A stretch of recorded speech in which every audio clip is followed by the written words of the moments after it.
Blunt Cuts is a podcast fueled by creativity, curiosity, and empowerment. We cut through the daily mess of life. This is unfiltered honesty.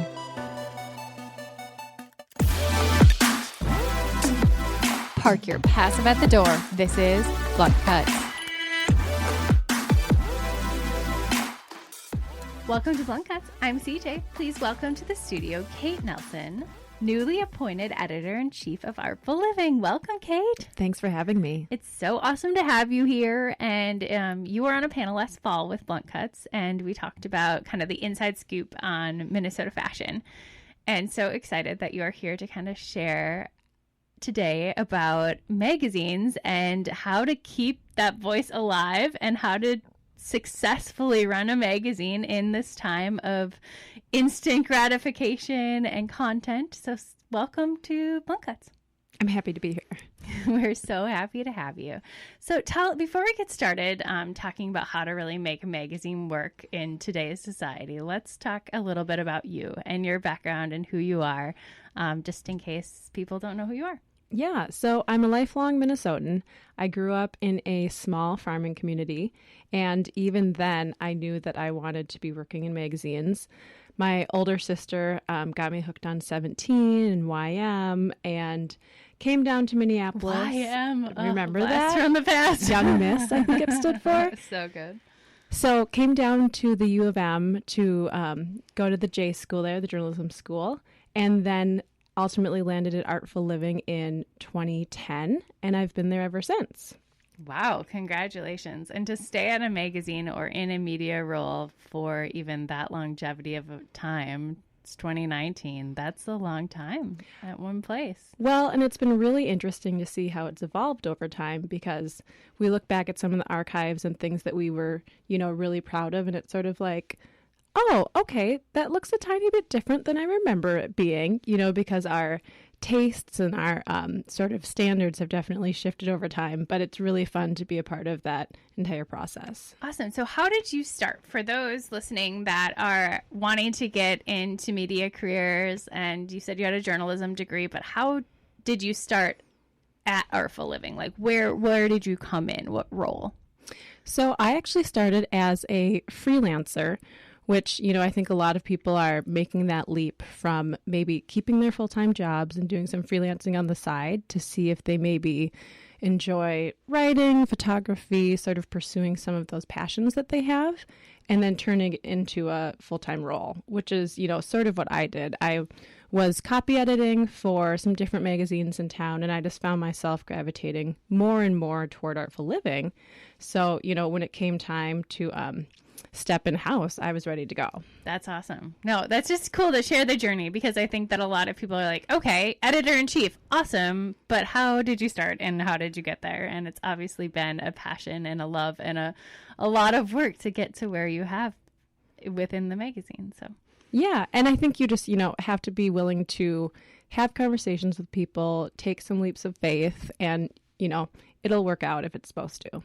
Well, let's get into it. Let's talk about, I'd love for you to share kind of your perspective on where things are right now. And I'm so intrigued, because this is a topic that has me so curious of how our magazine's surviving, and Artful Living is doing such a fabulous job staying away from that trend of just going all digital. So.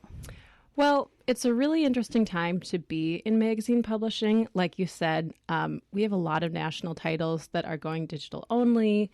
17 sort of led the way. Redbook and now Glamour have all decided to cease printing, which for us is sort of scary to see these titles that we've been, reading for so long shifted to online only. But what we've found is that if you put out something that has some great substance and that's sort of unexpected, people still get excited to see the magazine arrive in the mail. And there's something, again, if it's a high quality product, it's very different reading it online versus holding that in your hands and being able to see it in real life. Yeah, and even compromises of paper quality, Mm-hmm. you guys haven't compromised, and I'm so intrigued by that, because I think the last few issues I had seen of the Glamours of the world, etc., their paper quality was really dulling down to the fact that like prints would be smudging and you couldn't even read words on them, you know? So like, at what point does economies of, paper, I'm sure that's a huge decision and a huge budget. Well, you're totally right. So our fit and finish is really one of our trademarks. People expect it to be big, beautiful, oversized, glossy. And we actually explored shifting to a slightly different paper because it could have been a huge cost savings. And for us, we're a small company. And so we sort of have to look at every opportunity to save some dollars. Yeah. And we got the paper samples and we felt it in our hands. And it was like, absolutely not. This compromises too much. Also, we're putting out something that people are excited to see. And if we start compromising, why should they even, be interested and excited to receive it? So that for us, it's really important that we deliver on what people are expecting. Awesome. No, I couldn't agree more. I mean, for me, paper matters, especially when I'm picking something up. And it's just, you guys have such great quality. So I commend you for sticking to that quality, because I know in this time of being able to cut budgets, that's a huge one that a lot of people have done. And I feel like it has hurt their print side of their business for sure. Totally. So for me, I am a storyteller by nature, and that's turned into content creator over time. And I think that what I've experienced in my work, from editorial styling, etc., is that everything has been so short-lived. Or I'll work with a photography team and then they'll just put it straight on Instagram. Mm-hmm. And it like sucks my soul a little bit, every project I do that just ends up in this instant society of content, and then it's gone tomorrow. Something else is there.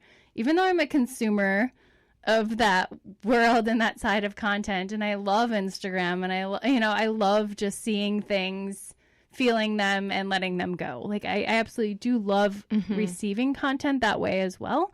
However, when you're working and producing that content, and it's months and months of work and planning and shopping and finding the right talent and the right teams and the right location and traveling and getting that story together, it's really hard when it just lives for such a short period of time. So I will always be a lover of print because it cements the project, and for me finalizes the project in a way that can live on forever and give that project the glory that it deserves, especially if it's photographic. I feel like photographs just don't live in our digital world in the way that print can really bring out the details that were put in. And since that's my world of telling the story through the details, it's so important. For sure. And, I experience both, whether we're talking about text or photos, I experience both of those things very differently on a screen versus physically, printed out, holding in my hands. There are pros and cons to both, but the idea of something you've worked on for months and months coming to fruition, it's sort of like, oh, someone can just scroll past that and not even notice it.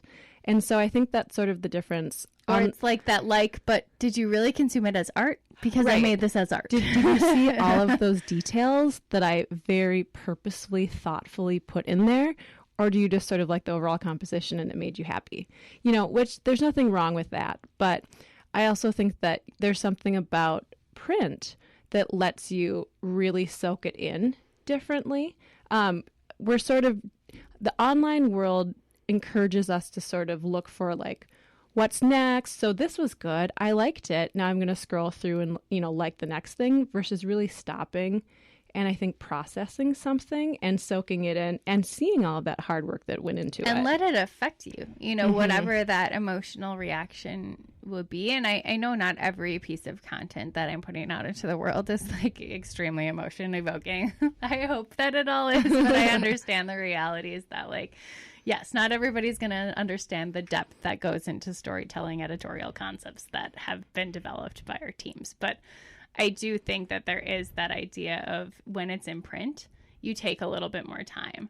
And same thing with books. I'm not a huge e-reader person. I have one and I just can't get into it. I think it saves me convenience if I'm traveling and I don't have to pack 10 books if I'm going for a week. I read pretty quickly, so I don't want to have a suitcase full of books. So those instances, but I just feel like it's not the same. I don't absorb the content the same way. There are certain things that I'm happy to like scroll through, like news tips. Like I'm not a huge newspaper reader, so I could get my news in a more consumable, like easy, quick, bulleted way. Yeah. But yeah, storytelling, like fiction books for sure. I like to read on paper, and then any sort of fashion or magazine piece, I need to see those photographs in paper. So, well, and on the flip side of that too, so we clearly are print nerds. We're really into it. And there are people Team of two. And there are also people who maybe weren't bookworms growing up and who have never really gravitated toward that. So I would also say one of the benefits to some of this content going online as well as being in print is that you might hit an audience that you otherwise wouldn't, and you expose people who maybe they don't see your creation in the artful way that you created it, but also maybe it impacts them in a small way and it gets them to start thinking more, about that type of content. So, No, I agree. I think that Instagram has been a great way for me to connect with people I would have never met from around the world. Yeah. Doing similar things or loving similar things. And I think that human connection, I don't necessarily get when I'm looking at a story or reading. I mean, I'm a nerd, so I will see who is like the creative director in a story. I will go follow them. I will like read about them, I'll find biography, I will dig into who is this person if I'm super connected to a story. Yeah. Same thing with books and writing. But I think that there's that connection that the social Instagram instant world, online world has really provided, that opportunity to explore and connect a little bit more with the creators. So that's a great benefit. Yeah. Yeah. And we have fans across the country, across the globe, and they wouldn't have discovered us if we just had this physical print magazine. So it's really nice how digital has expanded our world that way. So what do you think is the balance? Well, like I said, we're a small team, and so it's tricky. In our marketplace, we have a lot of really incredible media companies. So we have magazines, we have newspapers, we have, great TV stations as well. And so we don't want to just get lost in the mix of it. And so we're always navigating that of how do we make sure that we're sort of staying up to date with the expectations of consumers, because people want to be able to access things online as well, but also staying true to our identity and what works for our brand. And that's a constant, I shouldn't say struggle, but that's a constant sort of river we have to try to navigate. Yeah, for every individual or business external of this publishing world. I mean, I think if you don't have your commitment to yourself and who you are and who your brand is, and you don't stay strong to that, regardless of the trends or the changes in technology or the changes in, every other day there's going to be a social platform popping up or, this new trend. So I think it's important to really make sure that you know who you are and you stick to that.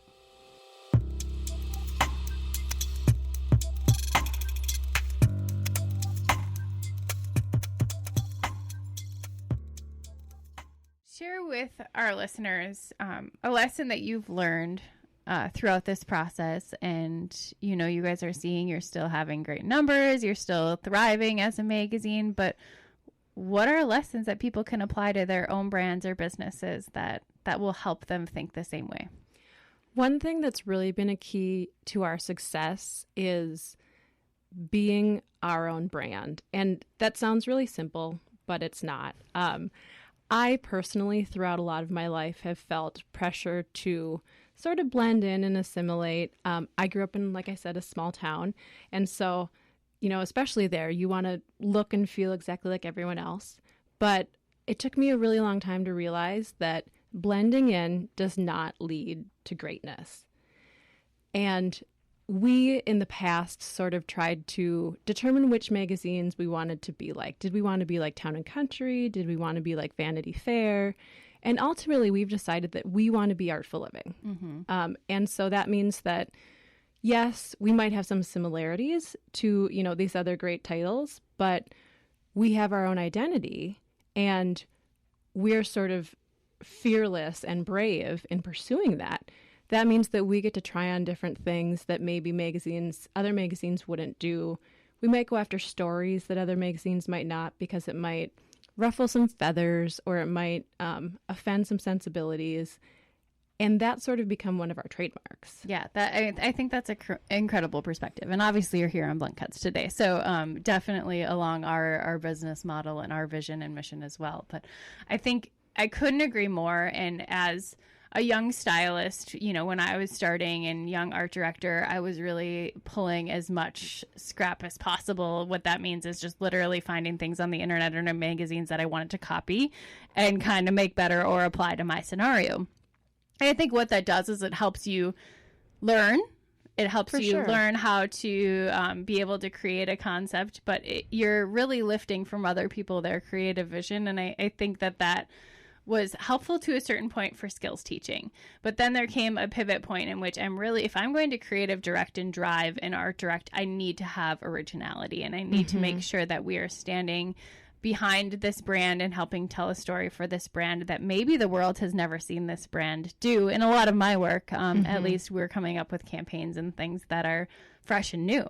So how do you transition that inspired by without completely mimicking a concept, and then completely shift to who am I, who are we, and here's our vision? And I think it takes time. You learn who you are and who you aren't by trying different things. And but once you get to that point where you can really put a stake in the ground with this is what this brand is, and then it explodes with the creativity that you can have once you have those defined statements that you don't waver from. Well, and you said it. So you have to try things on and see what works and see what doesn't. So that means you have to be okay with failing or realizing that what you thought was a good idea actually doesn't serve you. And what served you 5 years ago, 3 years ago, maybe doesn't serve you now, and that's okay. But, you sort of have to be willing to shed those skins and sort of step out, and you have to be vulnerable, Absolutely. Step out into the world and say, all right, so this is who I am today, this month, this year. It might not be who I am next year. And that's okay to be evolving in that way. I think, everything I see in terms of like memes on Facebook and on Instagram, people are trying to like figure out life. I'm pretty sure that it's just this constant evolution. Yeah. And once we get comfortable, personally, whether that's with just ourselves, our personal brand, or professionally, this idea that we're always moving and being okay in that movement and letting things be fluid, I think that we're going to be a lot more at peace. I agree. I think that idea of having it all figured out is a very unattainable way of thinking, but being able to put some stakes in the ground and say, I am not this. Right. And I am this. How do I do more of what I am and who I am, and stick to those things as a brand? I mean, I know at Blunt Cuts, we're consistently trying to make sure I vow every time I come into the studio, I need to be my most authentic self. Mm-hmm. What does that mean? How do I remove this veil of, being vulnerable, remove it from this idea of, oh, what's somebody going to think if I open my mouth and say that incorrectly, right. So I think that idea of just really being able to change, but have some strong things that you found that are who you are. Individually, our time and energy are precious. And so for us as a magazine, in print, we only have so many pages to tell so many stories. And so we have to be extremely selective. So what does this, each quarterly issue, what does this body of work represent? So I think we can translate that into our personal lives of, I don't want to go out and do this thing, whether that's professionally, personally. Guess what? You don't have to. There are only so many minutes in a day. Mm-hmm. And making sure that it's really staying true to who you are and, where you want to be. That's such a great analogy. And I think that it really rings true in our personal lives. And if we're going out, so for me, lessons learned and reading from major founders of brands that are so innovative, and Steve Jobs for me is a huge leader and driver in my world of curiosity and inspiration, but would always go out and empower his teams to think, don't give people what they need now, give people what they didn't know they needed. You know, from the idea of the iPad and the iPod, and we never knew we would consume our music and things in that way. And then to the iPhone, in which 1 in 4 Americans owns one. You know, like how do you give people something that they didn't know they needed and be ahead of it and be innovative? And I think that that's so magnetic and inspiring, to be true to who you are, not waver just because trends are shifting a different way, but really creating your own road and sticking to who you are as a brand will make other people want to connect. Well, and we do that. So we have to go out and try to find sort of what's now, what's next, especially being quarterly. By the time that, if it's news today, by the time that our next issue comes out, it's 3 to 4 months old. And so we have to think, so what's going to be happening 6 months from now, a year from now, 5 years from now? And you really have to go out on a limb and hope that, first of all, you're sort of onto something. You know, yes, you covered the right content, but also that you covered it in such a way that people care about it, you know, that it really makes them stop and think. And we've gotten, you know, we've trusted our gut instinct, and the majority of the time we've been pretty right on, which is very gratifying to see, you know, something come out and turns out we're sort of on topic, on trend, or bringing something that people haven't seen yet. It's so fun. It's so fun when you create a concept and then you know you're ahead of the curve, and then you start seeing it out in the marketplace and you're like, we were thinking right there, and we were making an impression. And a lot of times I like to say, oh, Vogue saw my concept, right, and totally did that too. But yeah, I think it's that idea of always staying ahead and tuned in and trusting your gut and trusting your voice and who you are, to really inspire others to connect with you. So that's my biggest lesson, is being authentic and being there, taking a stand for what I believe in, has opened the door for connection and has opened the door for just this magnetic community to keep building. So, well, and I think especially as women, you know, we talk about sort of our gut feelings, and I think women have been in a way dissuaded from listening to that. But you know what? We have these intuitions for a reason. And it doesn't matter if it's something as small as like, oh, I don't want to do this today, or I know that thing's going to work. We sort of have to trust our brains and our bodies and our spirits that they're taking us in the right direction. And again, it's scary. It's not easy. But once you start taking some of these little leaps of faith, the big ones no longer seem so terrifying. Okay, thanks so much for coming in today. Thanks for hanging out with us. Where can people find you? So I know we talked about print versus digital, but we're at artfulliving.com. Otherwise, we're distributed around the Twin Cities. You can get a subscription and follow us on our social media channels, Artful Living Mag. Perfect. And you can find us at Blunt Cuts Podcast. Let's continue the conversation.